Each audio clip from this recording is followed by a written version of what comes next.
नमस्ते प्यारे बच्चों, आप लोग मस्त होंगे, स्वस्थ होंगे और पढ़ाई जबरदस्त करते होंगे। तो चलिए आज हमारा 3.2 का दूसरा क्लासेस है। चलिए हम समझ लेते हैं। कल हम आपको विलोपन और प्रतिस्थापन के बारे में बताते थे, ठीक है ना। तो आज चलिए हम इसके बारे में समझ लेते हैं। ध्यान से देखिएगा, दिया है सवाल आपको A1/A2 बराबर है B1/B2 बराबर है C1/C2। तो इसके बारे में ध्यान से देखिएगा। 2x प्लस में 3y बराबर में ले लेते हैं हम 4। समीकरण फर्स्ट हो गया। दूसरा समीकरण ले लेते हैं 4x प्लस में 6y बराबर में 8। समीकरण सेकंड। तो इसको हम हल करेंगे तो एक एकम एक, दो एकम दो, दो दूना 4, 1/2 हो जाएगा और 3 एकम 3, 3 दूना 6, 1/2 हो जाएगा बराबर में 4 एकम 4, 4 दूना 8, 1/2। तो ये आपका समीकरण क्या है बच्चा पार्टी लोग, ये आपका बराबर हो जाएगा। तो इस अगर ये बराबर आपका आता है तो लिखेंगे इसका आलेख संपाती होगा। कैसा होगा बाबू लोग? संपाती। संपाती मतलब आश्रित होगा, ठीक है ना। क्यों? जब A1/A2 बराबर है B1/B2 बराबर है C1/C2, आपको दो समीकरण देगा। इससे A1/A2 से तुलना करेंगे। अगर आपका ये बराबर आ जाता है तो संपाती होगा और आश्रित होगा। इसका अनगिनत यानी अनंत हल होंगे। ध्यान दीजिएगा, इसका इस प्रकार है लाइन, तो ये आपका संपाती का हो जाएगा।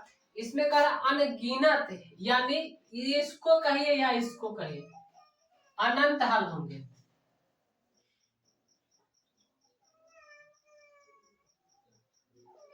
अनंत हल होंगे, ध्यान से, क्योंकि इसी पे आपका आएगा दोबारा अनंत हल होंगे। और इसका सॉल्यूशन कैसा होगा? मतलब इसका सॉल्यूशन संगत होगा। इसका मान निकालेंगे तो संगत होगा। कहीं से भी आप इसको काट सकते हैं, ठीक है बच्चा पार्टी लोग। तो उम्मीद करते हैं आप समझ चुके होंगे। अगर आपको A1 बराबर A2 बराबर B1/B2 बराबर C1/C2 आता है तो इसका आलेख संपाती होंगे, आश्रित होंगे, दूसरा नाम है। इसका अनगिनत या अनंत हल होंगे, यह संगत होगा, ठीक है ना।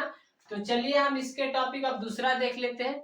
है A1 बराबर A/A2 not equal to B1/B2, मतलब A1/A2 बराबर नहीं है B1/B2 के लिए।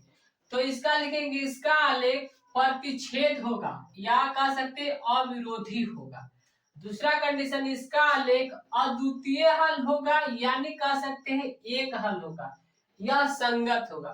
तो समझ लीजिए कहने का अर्थ है, इसका हम लेंगे वही रूल लेंगे, 2x ले लेंगे और प्लस में 6y बराबर में 7, 4x माइनस में हम ले लेते हैं 19y बराबर में इधर और 35। तो हमें इससे मतलब नहीं है, हमें यही दोनों से मतलब है, ठीक है ना। तो इसके बराबर है कहाँ? एक एक दो कम दो दो 1/2 नॉट इक्वल टू कहाँ बराबर है? नहीं आ रहा ना, तो हमसे दो ही से मतलब है। तो इसलिए इसका प्रतिच्छेद होगा। प्रतिच्छेद देख लीजिए, ये इसका प्रतिच्छेद होगा, मतलब जहां पे लाइन काट रही है। इसका आलेख अद्वितीय हल होगा। अद्वितीय कब होगा? जहां पे लाइन काट रही है। और यह संगत भी होगा। और ये क्या होगा बच्चा पार्टी लोग? संगत होगा, ठीक है ना। जहां पे लाइन काटती है इसलिए इसका अद्वितीय हल होगा और ये प्रतिच्छेदी होगा और विरोधी होगा। तीन में से इसको मतलब समझे, अद्वितीय यानी एक हल, अद्वितीय यानी एक हल, इसका एक ही हल होगा, ठीक है ना। तो चलिए हम तीसरा देख लेते हैं। क्या कह रहा है? कह रहा है A1/A2 बराबर है B1/B2 बराबर नहीं है C1/C2। तो इसका आलेख समांतर होगा, विरोधी होगा, ठीक है ना। इसका एक भी हल नहीं होंगे, इसका कोई हल नहीं होगा, यथा कह सकते हैं शून्य होगा, या असंगत होगा, या असंगत होगा। इसका कोई भी हल नहीं होगा। तो समांतर, ध्यान से देखिएगा, ये समांतर होगा, इसका कोई हल नहीं होंगे, शून्य होगा। इसका सॉल्यूशन क्या? असंगत होगा, ठीक है ना। तो हम उम्मीद करते हैं आप समझ गए होंगे। तो चलिए हम देख लेते हैं ब्रज गुणनखंड विधि, ठीक है ना। फार्मूला x बटे, याद रखेंगे BC बराबर y बटे CA माइनस C बराबर 1 बटे AB माइनस ए बी।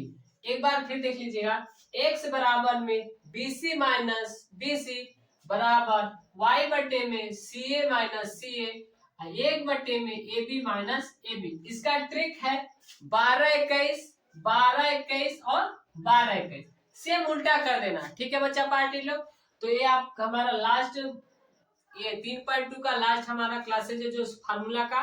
कल हम आपको सॉल्यूशन लेके आएंगे जो मोस्ट इंपोर्टेंट क्वेश्चन जो 2025 में आपको बोर्ड में पूछेगा। तो अगर आपको वीडियो अच्छा लगा है तो लाइक और सब्सक्राइब और शेयर करना न भूलिएगा दोस्तों। ठीक है, फिर मिलते हैं अगले दिन। बाय दोस्तों।